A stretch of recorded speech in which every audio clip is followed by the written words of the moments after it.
Apabila sesudah sembahyang itu kita menyaksikan bahwa sembahyang yang kita laksanakan tadi adalah dari Allah dan dengan Allah dan bagi Allah dan kepada Allah. Nah, bila demikian halnya, maka kita sudah mendapat nikmat yang sempurna, baik zahir maupun batin. Para muhibbin rahimakumullah, artinya kita jangan memandang, apalagi berpegang, apalagi mengandalkan taat atau ibadat atau amal yang kita kerjakan. Janganlah kita memandang, apalagi berpegang, apalagi mengandalkan taat ibadat yang kita perbuat. Namun hendaknya kita dalam sebuah taat itu yang kita pandang adalah bahwa taat itu berasal dari Allah, dengan Allah, bagi Allah dan kepada Allah. Jangan lupa tonton, subscribe, like, and share.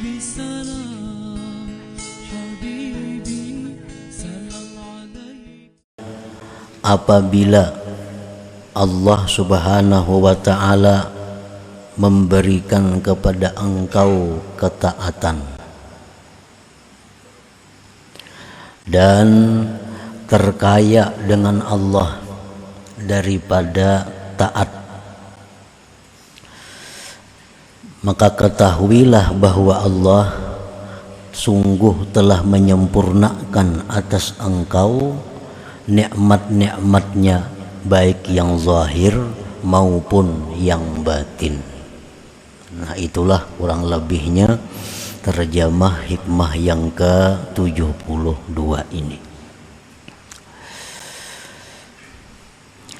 Idza waffaqaka li ada'i ta'at tabqa ma taqdi bihi syari'atullahi ta'ala al-ma'khudatu minal Qur'anil azim wa sunnati rasulih sallallahu alaihi wasallam, wa aghnaka billahi anha bi an tusyahida annaha minallahi wa billahi wa lillahi wa ilallah, fa'lam annahu qad akmala alaika ni'amahu zahiratan wa batinah. Apabila Allah memberikan taufik kepada engkau untuk menunaikan ketaatan sesuai dengan tuntutan syariat Allah yang diambil dari Al-Quran dan Sunnah Nabi, dan Allah mengayakkan engkau dengan Allah daripada taat itu, dengan bahwa engkau menyaksikan bahwa taat itu dari Allah dan dengan Allah dan bagi Allah dan kepada Allah, maka ketahuilah bahwasanya Allah sungguh menyempurnakan atas engkau nikmat-nikmatnya yang zahir dan yang batin. Nah, para muhibbin rahimakumullah, apabila Allah memberikan kita taufik untuk satu ketaatan, kita ambil contoh sembahyang. Allah memberikan kita taufik sehingga kita bisa sembahyang, dan sembahyang kita ini sesuai dengan syariat Nabi, syaratnya, rukunnya, dan lain-lainnya. Nah, maka sembahyang kita itu sudah sah. Ya, ini satu nikmat zahir. Apabila sesudah sembahyang itu kita menyaksikan bahwa sembahyang yang kita laksanakan tadi adalah dari Allah dan dengan Allah dan bagi Allah dan kepada Allah. Nah, bila demikian halnya, maka kita sudah mendapat nikmat yang sempurna, baik zahir maupun batin. Para muhibbin rahimakumullah, artinya kita jangan memandang, apalagi berpegang, apalagi mengandalkan taat atau ibadat atau amal yang kita kerjakan. Janganlah kita memandang, apalagi berpegang, apalagi mengandalkan taat ibadat yang kita perbuat. Namun hendaknya kita dalam sebuah taat itu yang kita pandang adalah bahwa taat itu berasal dari Allah, dengan Allah, bagi Allah dan kepada Allah. Maksudnya adalah dari Allah. Artinya kita ini dari kasih sayang Allah. Dari kasih sayang Allah itu timbul Allah memberi kita hidayah. Dari hidayah itu pulang Allah memberikan kita taufik,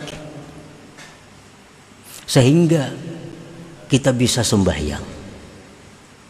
Dan kita bisa sembahyang itu billah, dengan pertolongan Allah pulang. Kita bisa sembahyang itu dengan pertolongan Allah. Kita bisa sembahyang itu dengan daya upaya Allah. Nah, kemudian sesudah itu sembahyang tadi bagi Allah. Artinya kita mencari keridhaan Allah, bukan untuk kesenangan diri kita, tapi sembahyang itu untuk mencari keridhaan Allah. Nah, sesudah itu ilallah, kepada Allah. Sesudah kita mencari keridhaan Allah, selanjutnya kita serahkan kepada Allah bagaimana yang dikehendaki oleh Allah kepada kita. Nah, para muhibbin rahimakumullah. Nah, apabila demikian halnya, yang mana yang mesti kita banggakan, yang mana yang mesti kita pegang, apakah Allah atau taat kita itu? Taat kita ini dari Allah, kita kawal melakukannya dengan pertolongan Allah dan mencari keridhaan Allah dan terserah Allah.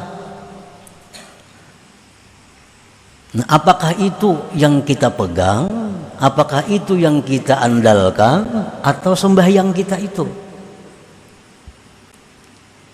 Nah, dalam bab ini pengarang menjelaskan bahwa apabila kita melaksanakan satu ketaatan kepada Allah, maka janganlah kita membanggakan ketaatan itu, tetapi kita banggalah dengan Allah.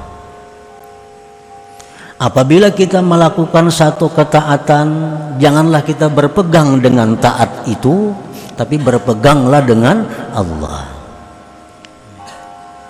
Nah, bila mana kita sembahyang, kemudian kita banggakan kepada Allah, kemudian kita pegang Allah, maka berarti kita sudah dapat nikmat Allah yang zahir dan yang batin. Nah, para muhibbin rahimakumullah, kita ambil contoh. Kita umpamanya tersesat. Nah, memang kita ini sesat pada dasarnya, pada asalnya manusia itu seluruhnya sesat kecuali orang yang diberi hidayah oleh Allah. Nah, kita ini sesat. Nah, kita hendak ke Banjarmasin. Nah, kita hendak ke Banjarmasin, kada tahu arah jalan mana. Lalu ada orang nang kasihan lawan kita. Orang ini kasihan lawan kita. Jar orang itu kan hendak ke mana? Hendak ke Banjar jar kita. Nah orang nang kasihan lawan kita nih madahakan ke Banjar itu kan jalan sana. Nah jarnya jalan sana. Ini hidayah ngarannya. Ke Banjar itu jalan sana. Lalu si kita ini mah kok kada sanggup namun kejauhan lagi jalan situ. Ujar nang orang kasihan lawan kita ini munikam kada sanggup pasane yang bebuat lawan aku nah. Yang bebuat di kendaraanku nih. Kena aku membawa ke Banjar. Bawa sidin ke Banjar kita. Sampai ke Banjar. Sampai ke Banjar kita. Mana kita dipadahkan sidin jalannya. Dibawa sidin pulang berkendaraan sampai ke Banjar gratis saja nih, ada berbayaran. Nah, nang kita bangga akan tuh apa? Perjalanan kita itu kan yang kita banggakan, sidin itu kan yang kita banggakan. Sidin itu kan yang kita pegang. Kita sesat, kita kada tahu jalan. Karena ada orang nang kasihan tadi, sidin padahakan, sidin buat pulang di belakang, sidin bawa sampai ke Banjar. Tentu nang kita banggakan itu bukan perjalanan kita, sidin itu nang kita banggakan. Jakanya kada sidin kita kada sampai. Nah diarak sidin sampai pulang kita ke Banjar. Patutlah kita di Banjar tuh minta upah pulang lawan sidin. Minta pang duit na pulang nah. Patutlah kita. Nah ini ngarannya lillah, bagi Allah. Jangan lupa tonton, subscribe, like, and share.